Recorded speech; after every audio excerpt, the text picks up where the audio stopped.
Yeah. Hello. Okay. I hope that all of you see presentation, yes? Yes, we can see your presentation. Okay, so I will start now slideshow.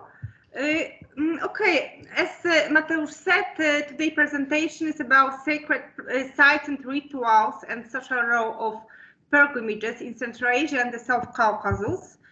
And in this presentation, I consider the sacred places from a perspective of their social and political roles, as well as individual interaction with religious space. I focus on specific cases of the shrines, illustrating how various political and social circumstances influence the nature of religious pilgrimage and rites, transforming their meaning and form.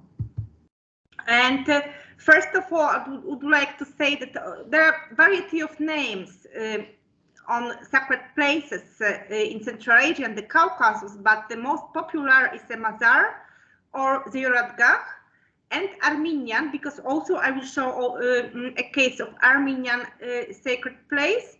It's Surp. And various forms. This is a bit theory now in terms of sacred places. It's usually, I think, useful to know where we are.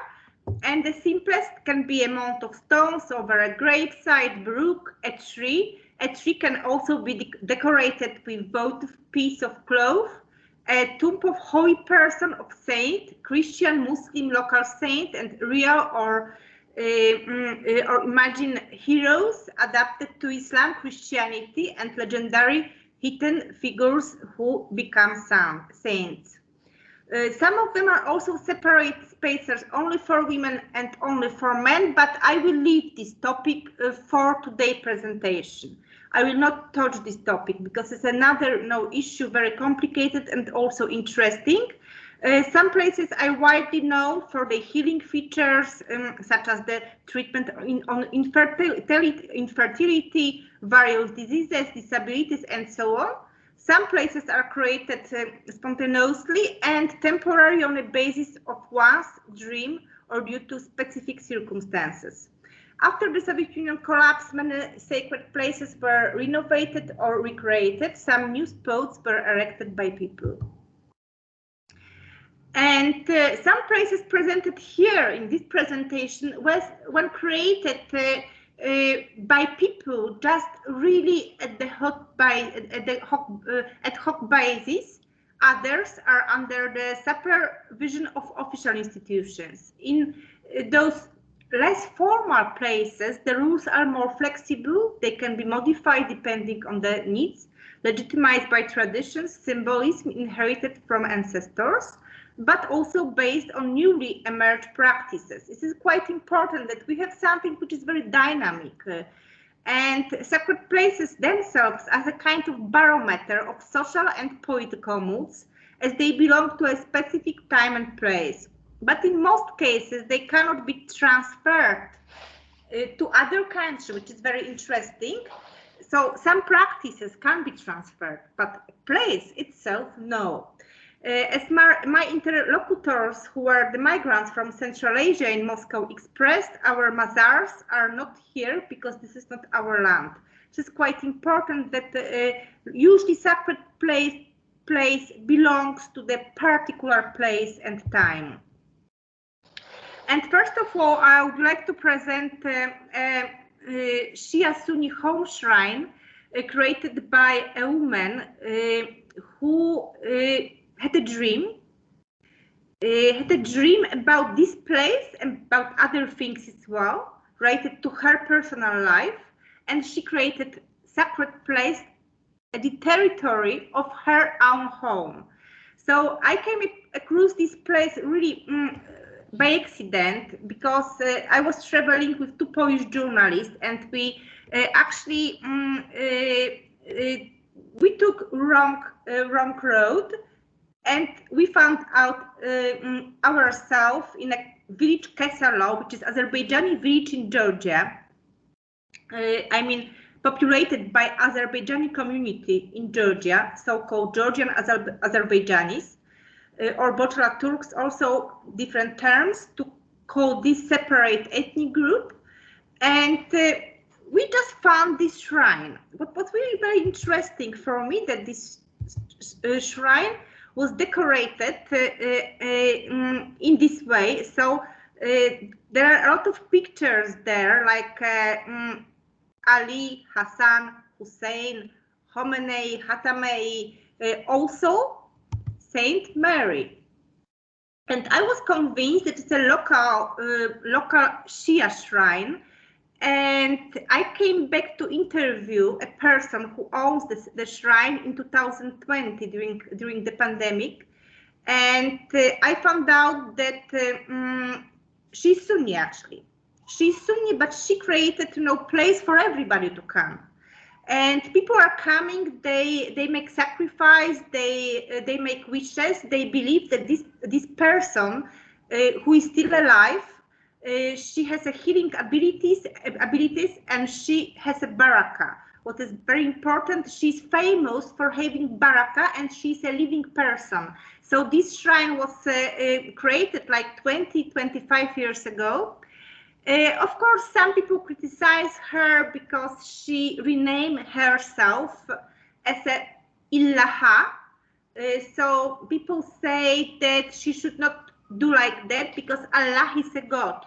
So she should not take name after God because it's a sin.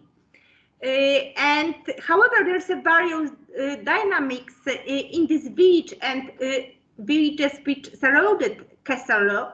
The people think that it's a kind of mosque, maybe not a mosque as a proper official mosque, but there is a place absolutely sacred, religious, when they can integrate also. They can also speak openly about some of their problems to Illaha, because she works like kind of priest, but also. Despite the fact that she's not performing rituals, people performing rituals themselves. And but also sometimes men are coming, which is quite unusual because this shrine was created by women. Another sacred place that I would like to show also belongs to Azerbaijani community in Georgia. And this is a sacred place which works only once a year during the second day of Navruz. There are chenars, in English there are platons, sacred trees. And in the past people believed that trees, they are the same living being as human being. And human is related really very closely to nature and trees.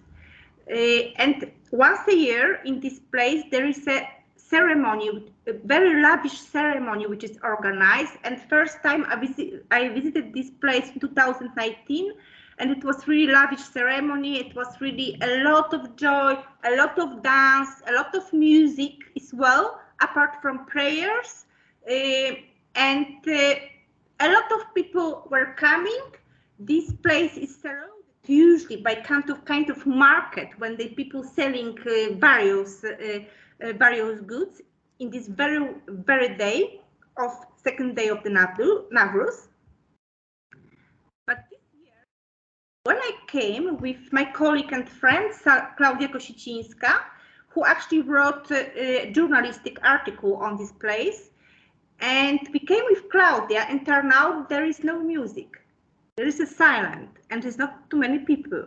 And at the beginning we thought that maybe because of pandemia, but turned out that there is no music because people would like to pay respect to Ukraine because it's war in Ukraine, so people do not play music and dance. And after I found out that it was actually a decision of municipality to organize quite modest Navruz in Marnauli, which is a kind of capital of Azerbaijani community in Georgia. And usually every year there is a big Navruz, public Navruz for all people, for officials. So this year they decided there is no music and it's a modest Navruz. And Chenar place, Chenar Ziradgah responds in this way, that they also decide, Chenar people, that they are not going to play music, not going to dance because of war. So in this way, I'd like to relate sacred places to events which are ongoing, that usually sacred places, as everything which surrounded us, is response to things which are going on. And this, of course, they sacrifice animals, usually ram and goats. And another Armenian, another home shrine, which I would like to present, is related to Karabakh War, is Armenian home shrine established by someone who is a social activist, Armenian social activist, and who, at the beginning of 2020 Karabakh War, started organizing humanitarian aid to Armenia, to Karabakh. He established an NGO. Also, he got there a lot of people around him, and funds start flowing and goods. And this person spent last year in Armenia and just came 2 months ago. It's quite important in the context of my presentation, because this shrine he established a few years ago on a basis of his dream. He had a dream that he should establish shrine in the territory of his former house. House was sold to someone. He has different place to live, but the dream told him to establish shrine there, because it was like his ancestral lands of his ancestors. So he went to this place, asked owners if he can establish shrine. They agree. And he did this shrine for himself and for people from the village. So people come and pray there. And he told me that he's very much spiritually related to this place. And during the Karabakh War, this place helped him, to take proper decisions about humanitarian aid, about his people, about faith as well. When he went to Armenia for 1 year, he missed a lot this shrine and this connection which he has with this place. It is quite interesting. I don't know how much time I have, because I can continue for 1 hour now. 8 minutes. Okay, it's perfect. It's really perfect. So I can describe, maybe to more extent this place, because it's really worth to describe. This sculpture he found under his previous house, and it's a head of ram. In the Caucasus there are a lot of places where there are sculptures of rams, and people and scholars believe that they are from pre-Islamic or pre-Christianity period as well, and there's a lot of attention paid to this kind of sculpture among Azerbaijani community also, because some sculptures are on the territory of Azerbaijani cemeteries, but also Armenians, they believe that these kind of sculptures, they are national heritage. So he found this a head of ram put as an altar. So people come from the village, they pray. Of course, it's Saint Mary, who is really very important for him and for other Christians. People pray, and they also women they bringing something like that, to offer to this shrine. After the war, which was horrible, Armenak, as I will call this person in this presentation, Armenak also decided to build Khachkar, to create Khachkar, which is a kind of tradition in Armenian culture, very ancient, to create stone crosses for various events and various circumstances, also devoted for people. So he erected this Khachkar together with one of the soldiers who participated in the fightings, And this Khachkar is put in the premises of a church, Armenian church in Halkalaki, which is a center of Armenian community in this region. And this cross was created for the victims of recent Karabakh war. So it is, I think this is a kind of interrelationship between this home shrine and this Khachkar, like a spiritual relationship, but also political. It shows, how religious placemaking and in who sacred places are related once again to different kinds of circumstances. And last place, which I hope that I have time to show, it's from Tajikistan, which is a big place. It's a complex of mazars, 2 mazars. First mazar is mazar of Abu Rahman Atta, and the second Ahmad Yasavi. However, the most important is mazar of Abu Rahman Atta. It's placed in a village in the Spitamen district. Village is also named Langar after Mazar. So Mazar was created before village was created. And what is important that this Mazar is related to sacred families of Ishans, who until this day they are living in this area, and they have a lot of connections. For example, Ishans, they were in authorities of collective farms during the Soviet Union. At present, they occupy posts in municipalities, and also they perform the roles of heads of a few villages, as well as having taken over other formal and informal social positions. So still, Mazar is important from a point of view of legitimization of their power and their position, despite the fact that some positions of members of this big kin are secular, perfectly secular. For example, I was living in a house of the former vice of a collective farm from the Soviet Union. I was living in his house in 2012. So by this presentation, to summarize, I will just show a few pictures from Langar Atta. This is a big mazar, Langar Atta. There is a road to this small mazar of, let's say, friend of Shah Yasavi, and the women are praying, and on the way there is something which is a symbol of cradle and fertility. So women pray here about children or grandchildren mostly. And there is a long walk. They are walking upstairs, and they go to this smaller mazar. I think smaller mazar I did not put.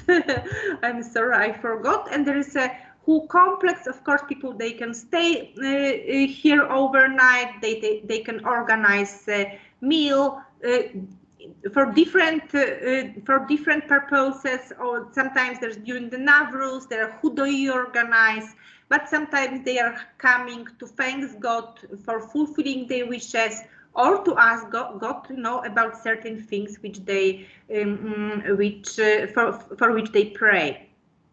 So to summarize, very shortly, I think it's mazars show that people still have a need for something spirituality which is informal, which express their internal needs, spiritual needs, and they are function like a not opposite but parallel and beside official shrines, official churches and mosques. However, of course, Langar Atta is very big place, and it is not informal. It's absolutely formalized now. But still, of course, this border between formality and informality is really quite difficult to draw. Thanks a lot for your attention. Thank you very much, Anya, for this very interesting presentation. And before I will give Andrew his floor, please just let me kindly remind you that you can also send your or submit your questions and comments via the general chat or directly to our today's main organizer. It is Karolina Rakowiecka-Asgari.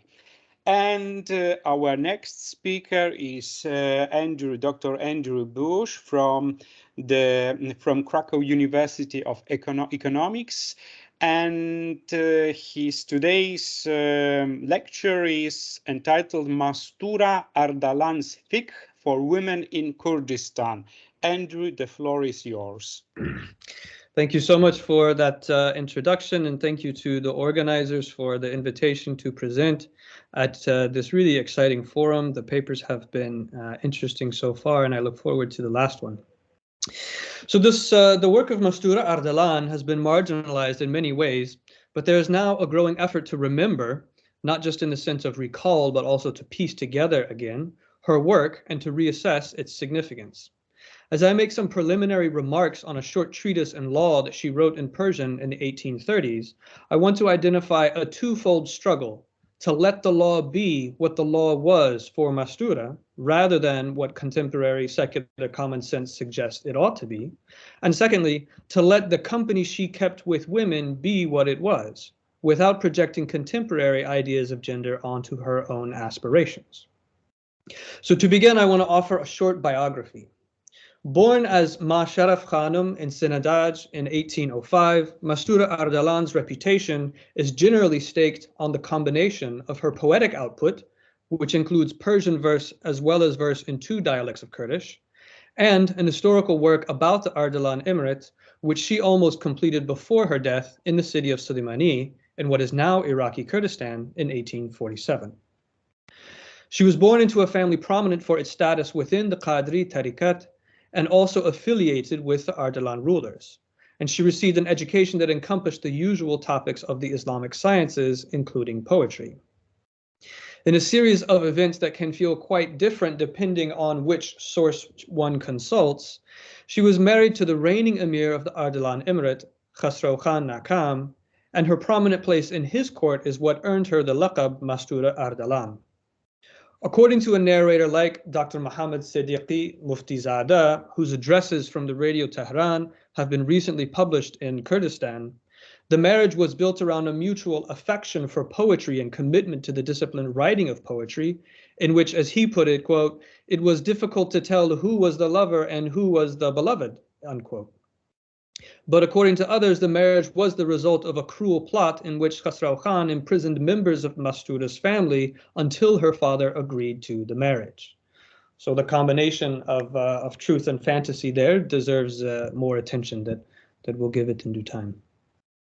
In any case, she married Khasraw Khan Nakam in 1825, and importantly, at that time, he had already married Husni Jihan, who was the daughter of Fateh Ali Shah, and who would bear him 6 children. Because it will become important later, I emphasize now that she would have been Shi'i Muslim, while Mastura was Sunni. But when Khasraw Khan died in 1834, the political situation in Sinandaj, or Sinna, as we say in Kurdish, became precarious, perhaps exacerbated by Husni Jihan's bid for power, and Mastura immigrated to the city of Suleimani, which was then the center of power for the Baban emirs. The Baban's primary loyalties were with the Ottomans, and the scheming of family members within the Baban for the throne and the scheming of neighboring empires meant that the Babans and the Ardalans had done battle with one another even as late as the year of Mastura's birth. But there was also a widespread exchange of scholarship and frequent travel of scholar poets between the two lands. It is especially relevant to mention that both emirates were invested in supporting poetic production in Kurdish language, albeit in different dialects, and both emirates were together interested in supporting the production of Islamic legal scholarship in the domain of Shafi'i fiqh. Mastura lived in Suleimani under the Babans until her death in 1847. I said that her reputation was staked on her poetic and historical writing, but she has also produced work in the realm of doctrine or aqidah and a short treatise in fiqh that she herself did not name, but has been called simply Shar'iyat. The text is the focus of a new project I'm working on, which has so far been marked by the struggle to let the text fully emerge within its own context without being reduced to a footnote to her other scholarship. So this text, I think, is really quite remarkable. It comes in at around 45 pages in the 2005 publication, which is about half of this book right here. The book gives a condensed and accessible summary of the Shafi'i fiqh on a few foundational topics. Unlike many introductory works of fiqh, it begins with a short introduction to the roots of religion, to usul, which encompasses theological topics like God and God's primary characteristics. It then moves on to resemble other texts in this genre by beginning with a section on ritual purity, before it moves on to discuss the central obligations of Muslims, beginning with prayer and fasting, moving eventually to zakat and hajj. So where other more lengthy introductory texts in Shafi'i fiqh, including Abu Shajah's Fath al-Qarib, which is what I'll use to sort of compare today, texts which want to introduce all the central aspects of fiqh, which would have gone on to discuss matters of commercial transaction, marriage and divorce, procedures of the court, and witnessing and punishment. Mastura's text instead moves quickly to one of the concluding topics of jihad, after which she briefly returns to the matter of ritual purity, discussing the proper methods of bathing the living and preparing the dead body for burial. So we will come to look, I see that text has gone up. That's just fine. We'll get to it in a while, but if you want to start reading, those of you who enjoy the Persian from line 4, I'll quote from that later. So I want to make two general remarks about the text before moving on to focus on this passage that is up now. First of all, the work makes subtle gestures of rapprochement across school and sect. The work is clearly committed to the Shafi'i school. And when it mentions the position of other schools of legal thought, it often includes the caveat that their position is not acceptable to the Shafi'is, while at other times it mentions only the Shafi'i doctrine without mentioning any other position. The text undeniably thus interpolates its audience as holding the same commitments. It is noteworthy, though, that Shi'i positions are included alongside Hanafi positions, while no other schools of Sunni law are included.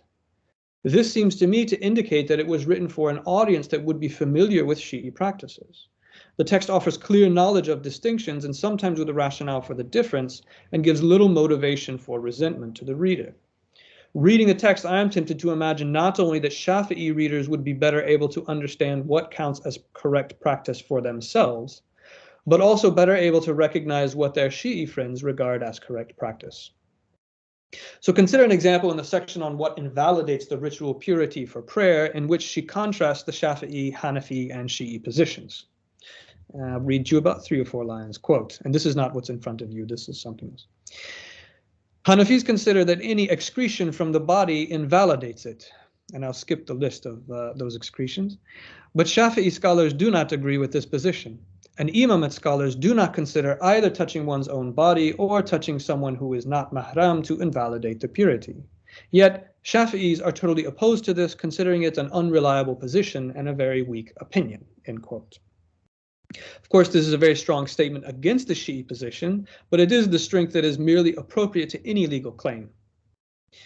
Second thing I want to note is that in the title of the paper, I've indicated that this text is a fiqh for women. I stand by that, but I want to proceed very slowly and a bit hesitantly in clarifying what exactly that might mean. The basis for this claim is the preface, where Mastura says quite explicitly that the cause for writing the text was a series of discussions she held with women. The conversations turned to matters of law, and so she found it necessary to write this text, she says. Consequently, it seems that women are the audience for the book. Unfortunately, it is hard to specify any of the context in which they might receive this text. Was it explicitly for instructional purposes in a classroom setting? Was it something intended for private reading? Were there other forums of conversation and debate that lay beyond the formalities of the madrasa? I haven't found any hints of an answer in the text itself. Still, there are questions of gender, audience, and voice that might appear within the text. Does an Islamic legal text of the early 19th century change if it is directed toward women readers? And if so, how? Is it a matter of content in the sense that the topics chosen will reflect that audience? Or is it a matter of organization, that certain topics may precede others as an indication of importance? Or is it a matter of voice? Does the composition of a legal text by a female automatically lend it a feminine voice? Might a female author write in a masculine voice? Or have male authors always necessarily written in the masculine voice to begin with? What exactly characterizes masculine or feminine voices to begin with? To open up these topics, I want to briefly consider a thoughtful provocation offered by Judith Tucker in her work, Women, Family, and Gender in Islamic Law. Tucker writes there that, quote, one could argue that Islamic law does indeed have a feminine vision of connectedness. The family is held together by numerous rights and obligations, most of which privilege the well-being of the family and the community over any individual right to liberty or privacy. She goes on to clarify, to continue, even if women's special physical and emotional needs are attended to in this connected family that recognizes male-female difference, the law ultimately speaks in the voice of male experience, end quote. To demonstrate this claim, Tucker recalls that while a mother's special relation to a child is protected within the law, children are part of their father's lineage, such that the father typically has broader custody rights over children, which tends to reduce women's roles to that of childbearing. So while I find these suggestions fruitful for rethinking other aspects of my research on Islamic law, I'm not sure that this particular idea of masculine or feminine voices will prove helpful for understanding Mastura's text. In fact, I believe that if we are to consider the prioritizing of kinship connections within the law as a sign of the feminine voice, then we won't find much to look at in Mastura's text. We may in fact be disappointed. As one simple example here, I point to the fact that while introductory texts like Abu Shuja''s is careful to specify in its inaugural section on fasting that fasting is not required for those who are traveling a required distance, those who are sick, women who are pregnant or menstruating or in the period of ritual impurity that follows birth. Yet Mastura includes most of these, but neglects to mention that pregnant women are exempt from the obligation to fast. I don't mean to suggest by this that Mastura's fiqh is a fiqh for women in the voice of male experience, but rather that these categories of masculine and feminine might need to be reconsidered. After all, the text does indicate that it is a fiqh for women. So we find ourselves again asking the question of what that means, and in doing so, we shall have to look carefully, but perhaps beyond the usual analytics that designates what counts as a women's issue, the distinctiveness of women's bodies, their experiences, or their voices. Or perhaps we shall have to expand those analytics to include things like differences of sect and school within Islamic tradition. So this is quite inconclusive, but that's just where I am at the research. So now we'll move on to look at the passage that's in front of you. It is worth recalling that legal texts of this genre often tether themselves to the context of oral conversation, to the instructional environment of some educational institution, insisting that it was in conversation with peers or students that it became clear to the author that such a text was needed. Mastura's preface belongs within this genre, but there is an interesting twist. So here I want to acknowledge the insights I learned that I gained from my colleague at Jagiellonian, Azad Haji. Any of the delicacy I perceived in the Farsi is thanks to him, and any of the indelicacy of the English translation I'll give you is my fault. But here's how I translate that passage, starting from the fourth line. So the author of this book is named Mastura, and the cause for writing this book, whose evidence is all on, whose conclusions are all in strong evidence that meets the requirements of shar', goes back to the days when my own work became splintered, when the stone of hard times had shattered my standing and my status was lost. My days had become disheveled like the tangled locks that obscure beauty, and those days, like me, had become worthless. The arrows of fate had pierced my heart, and the house of my good fortune was reduced to ruins by the cruelty of fate. So then there's a couplet that Mastura herself wrote that says, here I sit with my misery disheveled and quiet, watching the star of my fortune fade. It was in this time that I was sitting with relatives and women who share my faith, and we were talking together. Whatever topic came up, we found that we had turned to the religion and the law that was brought by the Prophet Muhammad, upon whom be peace. Although I may not suffice for it, since I do not consider myself an especially talented woman in the religious sciences, nor particularly well equipped for the task, nor able to count myself among those who have reached the higher destinations in their travel along the path. Nonetheless, I have had the pleasure of sitting with and learning from some of the great scholars of these sciences, and I have managed to retain a few jewels of their knowledge. So that's the end of the translation. With this passage in mind, now recall some of the context of its production. It seems to have been written following the death of Khosrow Khan, Mastura Ardalan's husband, and it stands to reason that the funeral for such a death would have been quite a large production. Not only would Mastura's Sunni relatives have participated, but also the relatives of her co-wife, Husni Jihan, whose relatives would largely have been Shi'i. Thus, it seems that the process of grieving Khosrow Khan would have brought together a family whose members were oriented toward different sects of law. There's no reason to assume that this was unique or unprecedented, as there were surely many Shi'i families living within Ardalan. Nevertheless, this fact does give us some traction for imagining why Mastura was so careful and so delicate in her reporting of some differences between Sunni and Shi'i law. There is no doubt that the work was primarily intended to educate literate women in Shar', but it may also be the case that the text could work as a kind of balm for a disagreement. It could be that she had felt attacked or outnumbered in this conversation and wanted to mount an extensive defense. It could be that she had shown such sympathy to her adversaries in debate that she felt like she needed to state more clearly that her disagreements were still sharp. It could be that she had sensed the ascendance of a Shi'i tendency in Sina with Husni Jihan and had already begun to plot a potential migration to the Baban lands, where a strong statement of her attachment to Shafi'i fiqh might be an asset. So the Baban scholars also were not simply writing fiqh up in the mountains, but were actually traveling to Istanbul, sending their text to Istanbul, and one of the elder scholars of Mastura Ardalan's generation produced a work in Kalam that was actually sort of endorsed and promoted by Sultan Abdul Hamid himself.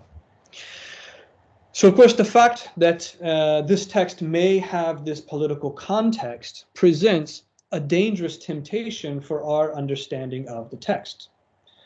Drawing on contemporary secular common sense, one could say that the law was a place of artifice and constraint, custom, where the impersonal imposition of social norms and the need for political strategy prevailed.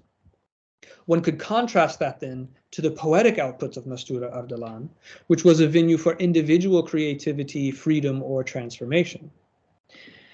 In some of my own previous work, I've tried to demonstrate that this opposition between law and poetry is not reliable for approaching the poetic work of the Sorani Kurdish poets who were writing in or from Suleimani during the decades of Mastura's life. And here I also want to add to that argument by highlighting some aspects of Mastura's legal work. First of all, as is quite common for genres of legal writing, poetry frames the reader's entry into the text. There are 4 poems quoted in the author's preface alone, including her own couplets which praise the Prophet, express her own sense of loss, as we just read, but also extol the merits of broad education.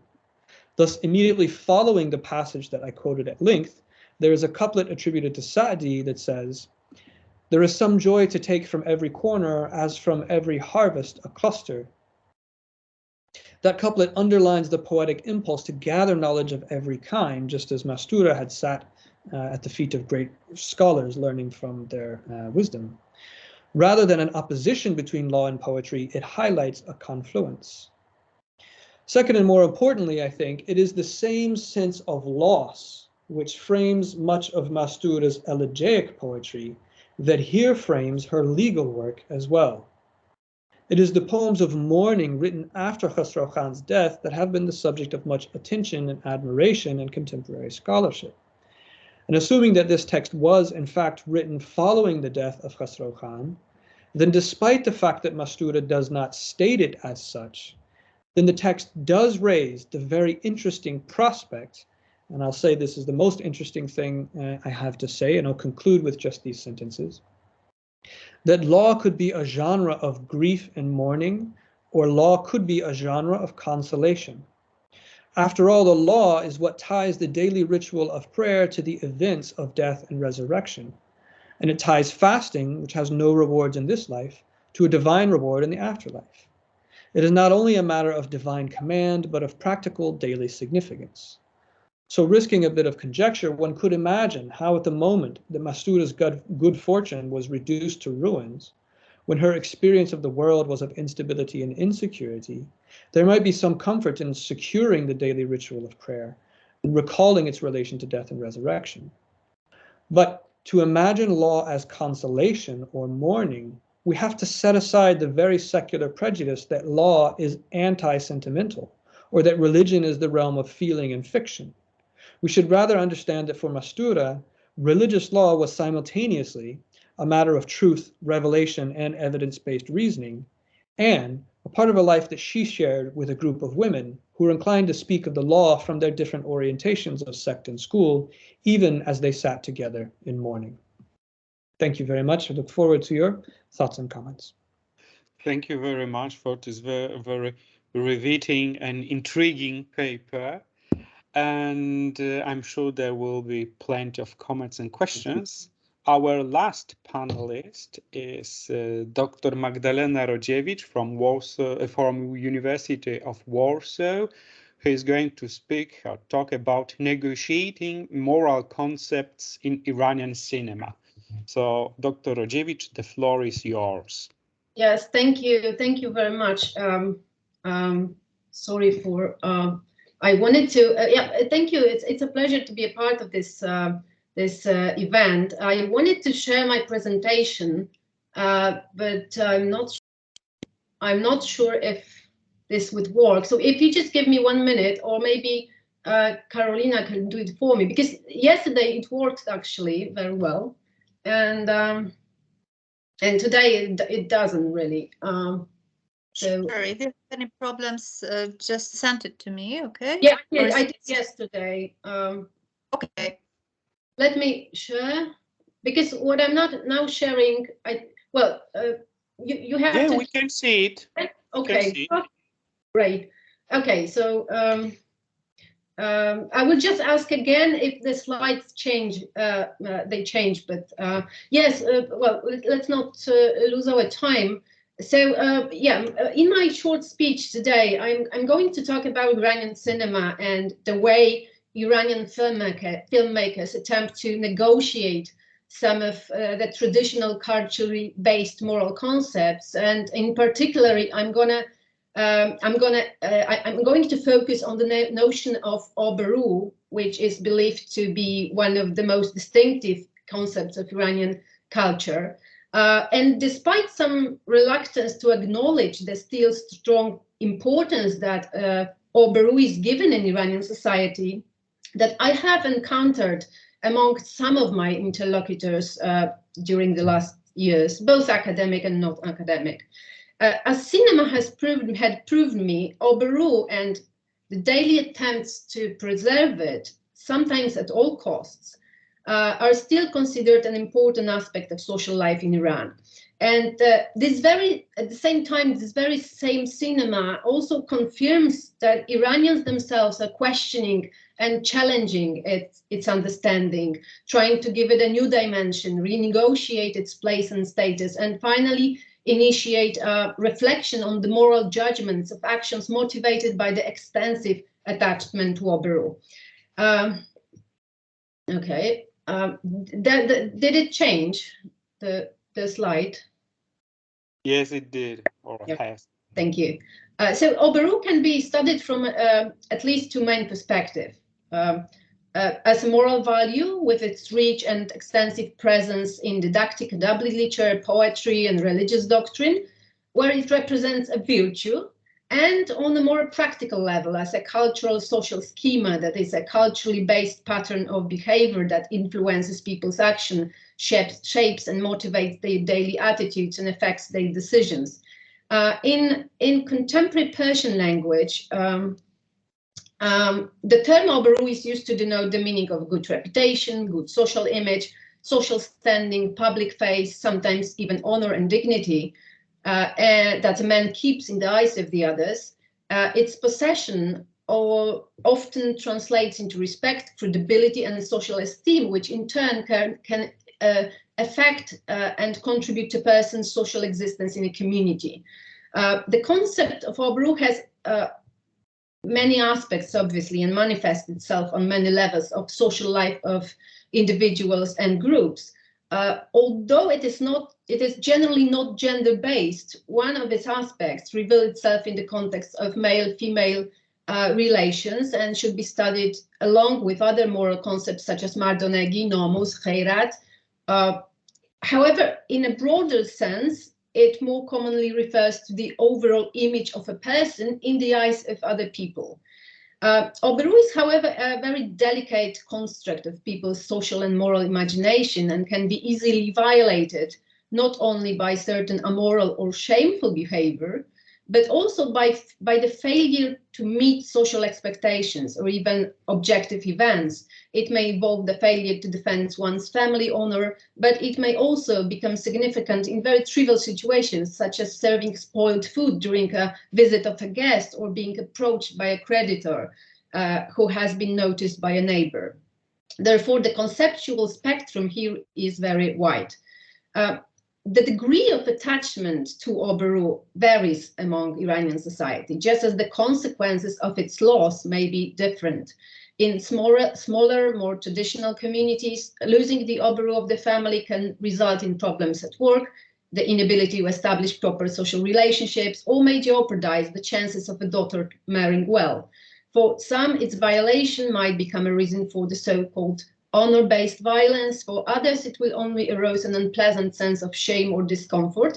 And there will be also people for whom the question of how others perceive them in a society will not matter much.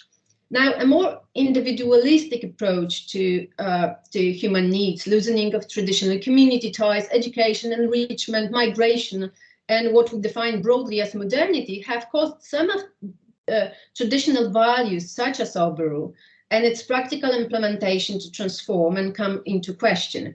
However, as Soraya Tremaine claims, and I quote, in spite of seemingly relative ease with which Iranians adopt the new and adopt to change, the underlying factors behind their choices remain deeply rooted in common cultural values, many of which have remained intact and are shared by almost all Iranians, and the end of the quote.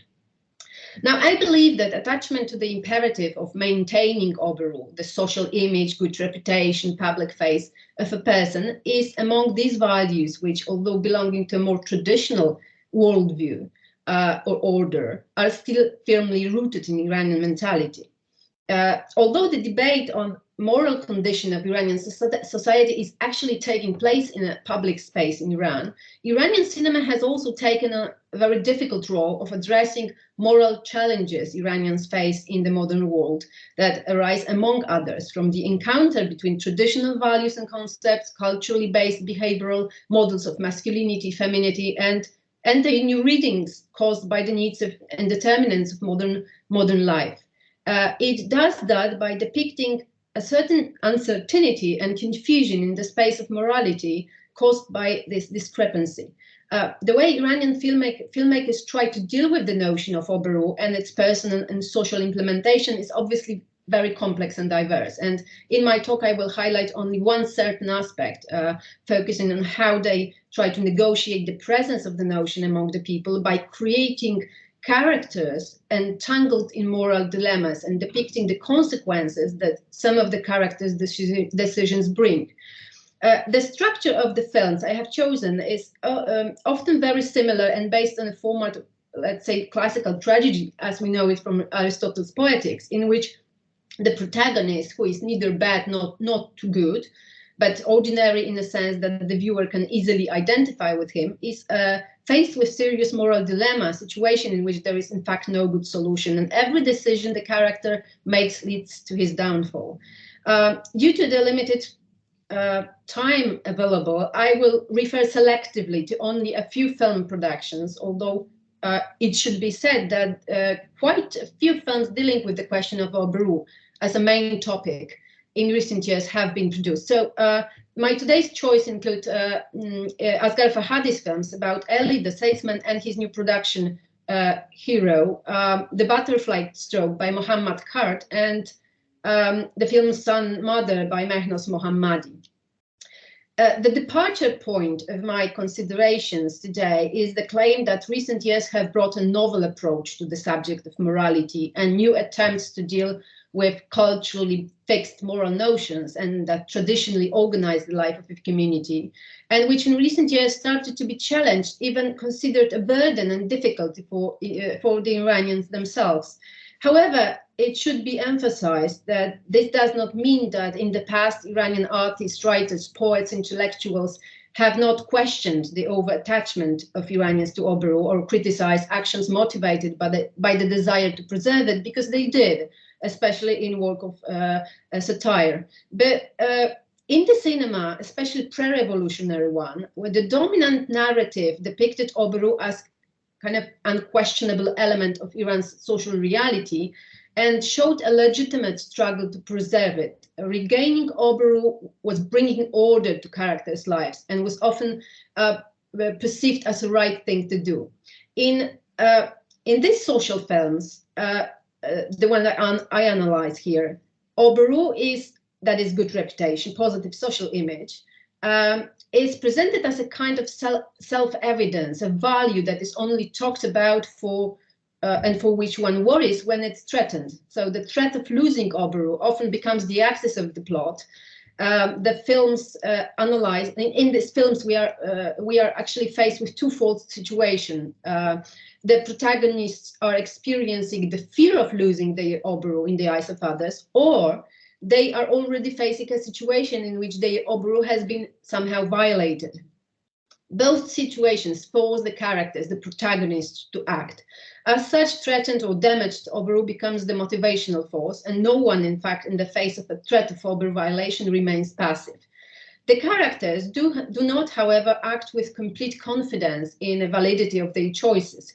This gives rise to doubts and moral dilemma of whether the reaction to tarnish Oberu is consistent with the values they hold in life.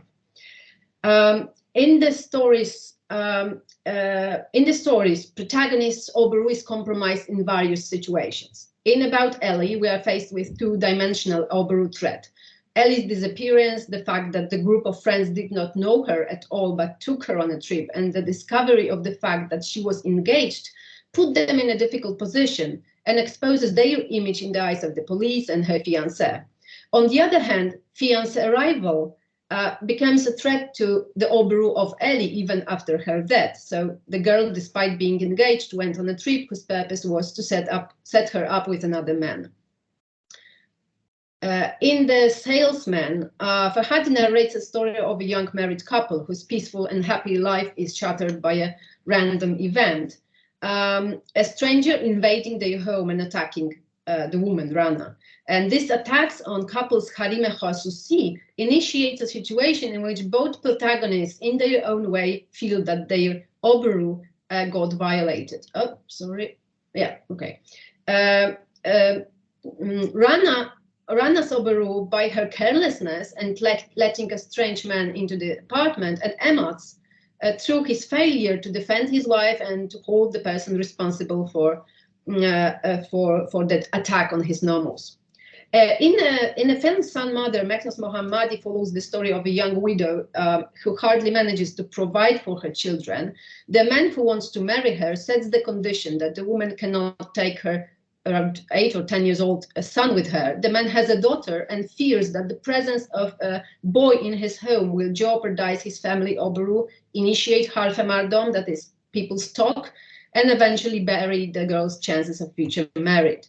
In The Butterfly Stroke, a video showing a young woman named Parvone during her visit to a swimming pool goes viral. When her husband, a local troublemaker, finds out, he's enraged and kills her in anger, claiming that his wife destroyed his Oberu in front of his family, friends, and the neighbors. And in the last one, in the most recent production, Farhadi introduces us probably to the most common and least controversial manifestation of Oberu, understood as a positive public face and social esteem, and narrates a story of a man serving a sentence for death who finds a bag full of gold coins while on a leave. The man returns the bag to its rightful owner, and this act, which soon gains publicity, is perceived as highly ethical and prized by those around him. This contributes to the social standing and leads many people want to help him to pay the money he owes. So his newly regained reputation is threatened when the circumstances of his action come to light. Now, the threat of violation of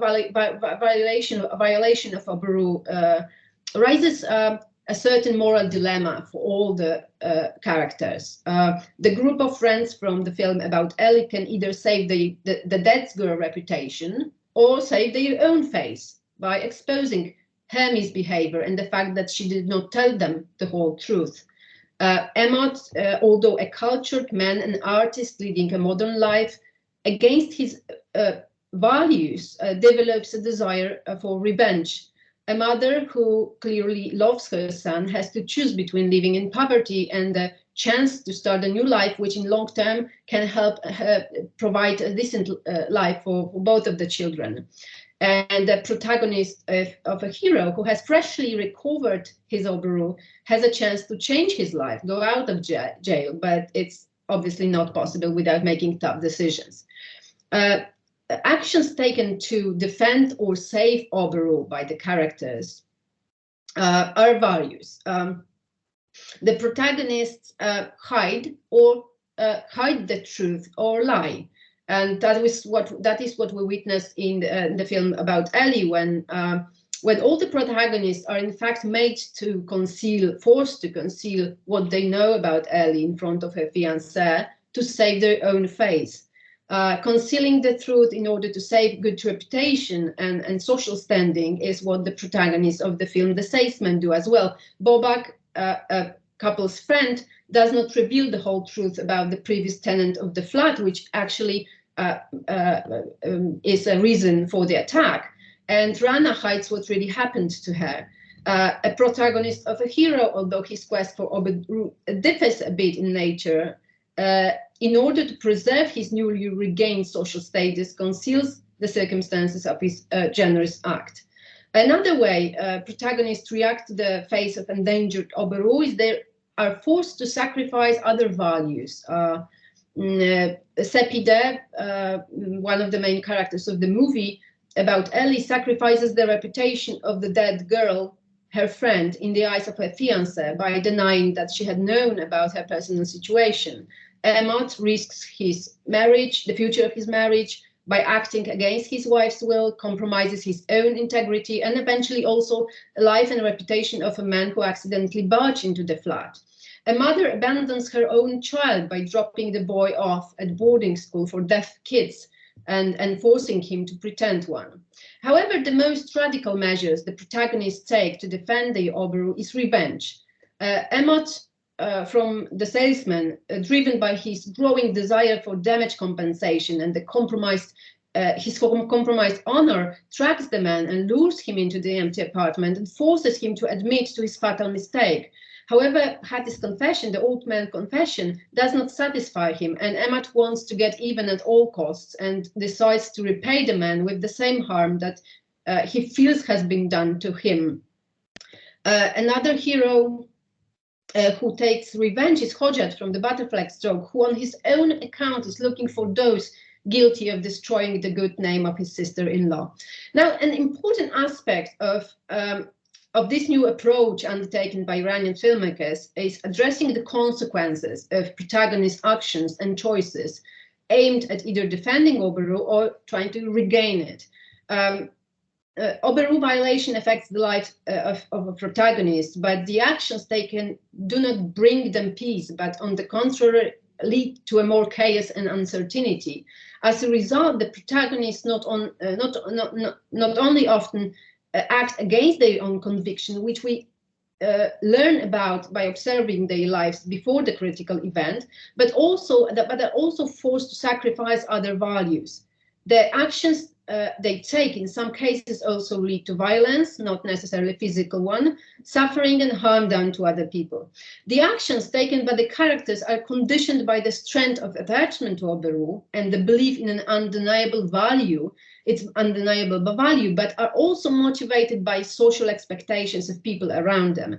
The protagonists receive signals from the outside, from the society, from neighborhood, from the family, which in their opinion leave them no choice but to act, as if people around them would be saying that Oberu violation cannot remain unanswered.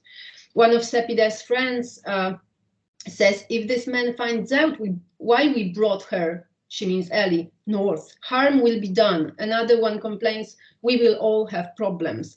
Emot, who at the very beginning simply tries to forget the event and return to normal life, with time reacts to his wife's behavior, her expectations, and the questions of neighbors who ask him if he had already managed to find this binomus. Also Hojat, who condemns what his brother did, that is killing his wife, Parvoneh, gets signals that passivity will expose the family to further loss of Oberu, and only finding the responsible people for taking the video can change the situation. The girl's father tells him, we cannot let people see us, those who that means didn't show the zeal, the honor in revenging Parvoneh's death, even though she was killed, in fact, by her own husband. However, in order to disrupt the narrative and engage the viewer into the story, the filmmakers also introduce singular characters who warn the protagonist about what they are about to do. In The Salesman, it's Rana who, although she feels the pain of injured Oberu and has some expectations toward her husband, but revenge is not. It's not one of them. Especially that she kind of believed that revenge is solely for the benefit of Emad, who was trying to prove his Mardonegi and show Khairat, and in this way regained the violated Oberu.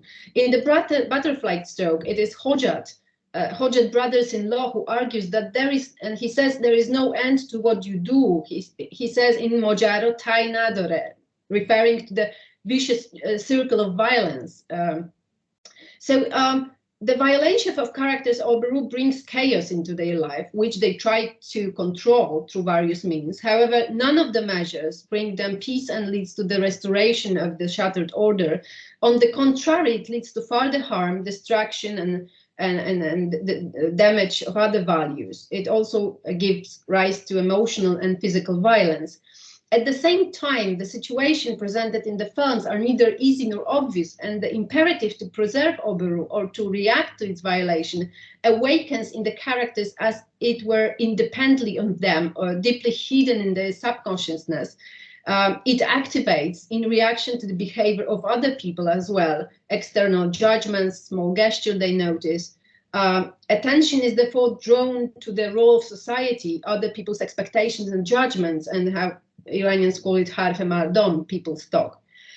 However, the passivity in the face of an Oberu violation is not presented as a solution either. Each character who is somehow affected by the depicted event expects a reaction. However, the question remains as to its nature. Ultimately, the filmmakers seem to be saying what Hojat expresses at the end of the film, Sarneveshte herkesi dasta khodeshe. That is, everyone's fate is in their own hands. And I guess that would be it. Just let me finish the. Okay, thank you very much. I think that. Thank you, Dr. Ajit. Thank you very much for this very inspiring lecture. And it was our last lecture today. So before we start our roundtable discussion, let us have 10 minutes break and meet here at 5:43. Yeah, Andrew, please. If before we go, I just want to invite everyone to start thinking about questions and go ahead and put them in the chat. Not an entire question, but just a brief topic. That would be great. Thank you. Fantastic. Thank you very much. And let's meet in 10 minutes.